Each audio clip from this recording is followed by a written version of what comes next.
네, 안녕하세요. 라이브 코딩의 나고팔입니다. 네, 오늘은 컨베이어 벨트 위의 로봇이라는 문제를 풀어드리도록 하겠습니다. 네, 오늘도 역시 문제는 백준에서 가지고 왔고요. 문제 조건에 맞는 변수대로 입력을 받도록 하겠습니다. 이렇게 n과 k를 받고요.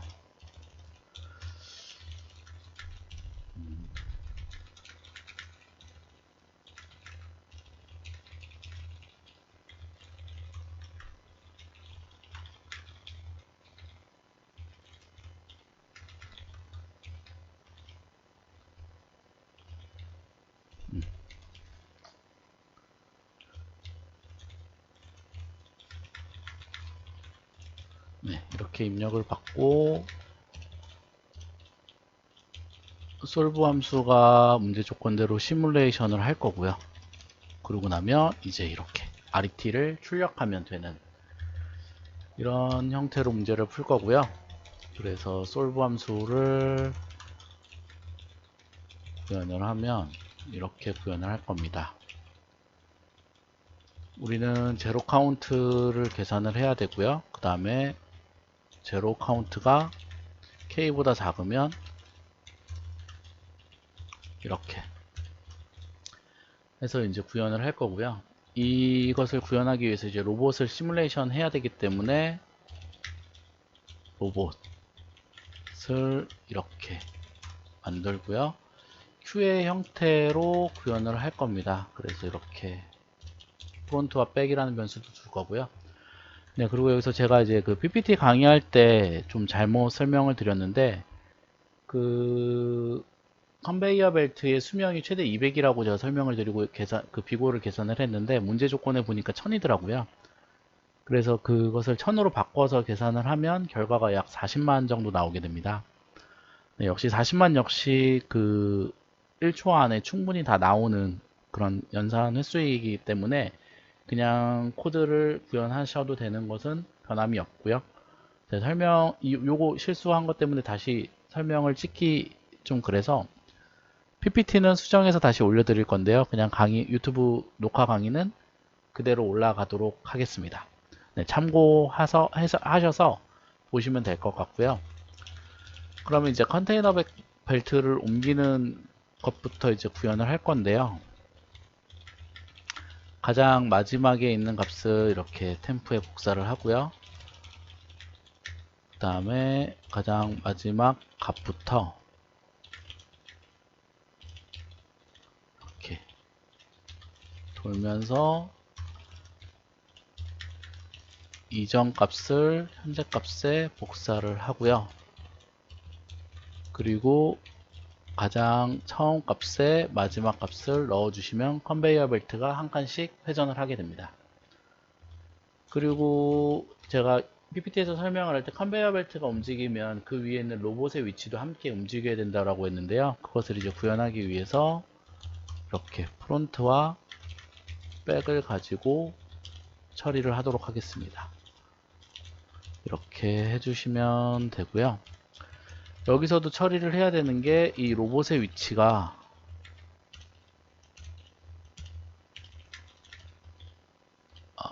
이렇게 마지막 내려가는 위치, 컨베이어 내려가는 위치에 존재한다면 프론트 값을 증가시켜서 로봇을 내려주셔야 됩니다. 네, 이렇게 구현할 수 있는 이유는 Q에 대한 성질을 알고 계셔야 됩니다. 가장 먼저 들어온 데이터가 가장 먼저 나간다. 그 데이터 사이에서 가로치기, 그러니까 그 세치기, 추월, 뭐 이런 것들은 존재하지 않는다. 라는 가정하에 이제 이렇게 푸는 거고요. 실제 문제의 조건을 잘 읽어보면 로봇이 컨베이어 벨트 위에서 점프 뛰어서 앞에 있는 로봇을 추월할 수가 없습니다. 그렇기 때문에 이렇게 구현을 해주시면 이제 1번 조건이 다 구현이 된 거고요. 2번 조건은 이제 프론트부터 백까지 또 돌면서 로봇이 움직일 수 있다면 로봇을 움직여 주셔야 됩니다. 그래서 로봇이 현재 위치와 이동할 수 있는 위치를 next로 표현을 했고요. 한 칸 이동할 거니까 next로 표현을 했고 그 위치에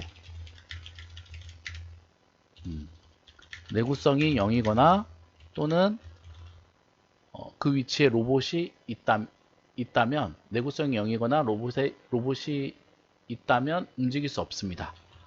그래서 이렇게 되면 컨티뉴를 해줄 거고요. 그 위치에 내가 움직이려는 위치에 로봇이 없는지는 어떻게 체크하냐면 이전에 나보다 더 먼저 올라간 로봇의 위치가 넥스트인지만 확인하면 됩니다. 네, 이것도 역시 QA 원리를 이용한 거고요. 모든 로봇을 다 체크해 볼 필요가 없다라는 것입니다. 내 바로 앞에 있는 로봇이 넥스트의 위치가 아니라면 그 넥스트에는 로봇이 존재하지 않는다라는 것을 이제 확신할 수 있습니다. 네, 이거를 하기 위해서 i는 프론트가 아니어야겠죠. 네, i가 프론트인 경우는 가장 앞에 있는 로봇이기 때문에 내 앞에 로봇이 없기 때문에 이것을 체크할 수가 없는 그런 거기 때문에 이제 예외 코드가 하나가 더 들어가는 거고요. 이렇게 됐을 때 이 경우가 아니라면 로봇이 움직일 수 있는 경우입니다. 그래서 현재 로봇의 위치를 넥스트로 바꿔주고요. 그리고 이 넥스트가 내려가는 위치라면 이걸로 해주셔도 상관없고요. 내려가는 위치라면 위에와 똑같이 프론트를 증가시켜 주셔야 되고 그 다음에 넥스트의 위치에 컨베이어 벨트의 수명이 0이라면 네, 이거를 먼저 해줘야겠네요.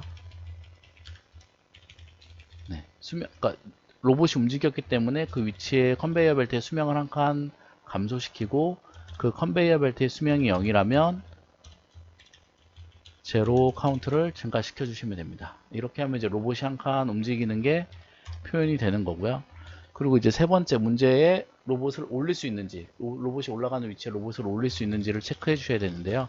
로봇은 항상 A의 0의 위치에 로봇을 올린다고 했습니다.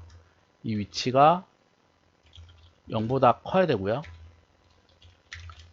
그래야만 로봇을 움직일 수 있는 거고, 그리고 그 위치에 로봇이 없어야 됩니다. 로봇이 없으려면 로봇의 마지막 위치가 0이 아니어야 됩니다. 네, 이게 가장 최근에 놓인 로봇의 위치가 되고요. 만약에 이제 로봇을 내가 현재 처음 놓는 거다라고 하면 이 백이 0이면 로봇을 처음 놓는 경우입니다. 로봇을 처음 놓는 경우는 당연히 로봇을 컨베이어 벨트에 놓은 적이 없기 때문에 당연히 놓을 수 있는 경우고요. 이렇게 됐을 때 로봇을 놓을 수 있는 거고, 로봇은 이렇게 놓을 수 있습니다. 이렇게 놓을 수 있고요. 그리고 이곳에 로봇을 놓았기 때문에 이 위치의 컨베이어 벨트의 수명은 한 칸 감소할 거고, 그 다음에 이게 만약에 0이라면 제로 카운트를 증가시킬 것입니다. 네, 이렇게 하면 얼추 구현이 다 된 것 같고요. 네, 제가 테스트를 가장 큰 인풋으로 한번 해보고, 네, 맞는 것을 확인을 했으니까 제출을 한번 해보도록 하겠습니다.